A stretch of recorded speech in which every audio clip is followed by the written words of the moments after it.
Israel Hamas के बीच अस्थायी युद्ध विराम खत्म हो गया है और इसके साथ ही एक बार फिर से गाजा पर इजरायली बमबारी भी शुरू हो गई है। युद्ध विराम को लेकर मध्यस्थता कर रहे कतर का कोई भी बयान सामने नहीं आया है। कतर ने युद्ध विराम के विस्तार के बारे में तत्काल कोई भी सूचना नहीं दी, जिससे नए सिरे से लड़ाई की संभावना बढ़ गई है। युद्ध विराम 1 नवंबर सुबह 7 बजे समाप्त हो गया। युद्ध एक सप्ताह पहले 24 नवंबर को रोका गया था, जो शुरुआत में 4 दिनों तक चला और फिर कतर और साथ ही मध्यस्थ मिस्र की मदद से कई दिनों तक बढ़ा दिया गया। इस बार भी हमास ने युद्ध विराम का प्रस्ताव रखा था, लेकिन उस पर बात नहीं बन पाई।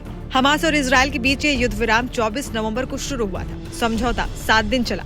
इस दौरान हमास ने गाजा से 105 इजरायली बंधकों को रिहा किया, जिसमें ज्यादातर बच्चे और महिलाएं हैं। इसके बदले में समझौते की शर्तों के तहत इजराइल ने 240 फिलिस्तीनी को रिहा किया। द टाइम्स ऑफ इजराइल की रिपोर्ट के अनुसार आज युद्ध विराम के समाप्त होने के 1 घंटे बाद ही इजराइल ने गाजा पर रॉकेट दाग दिया। एक सप्ताह में ये पहला हमला है जो दोनों सेनाओं के बीच सहमत युद्ध विराम की समाप्ति के बाद हुआ।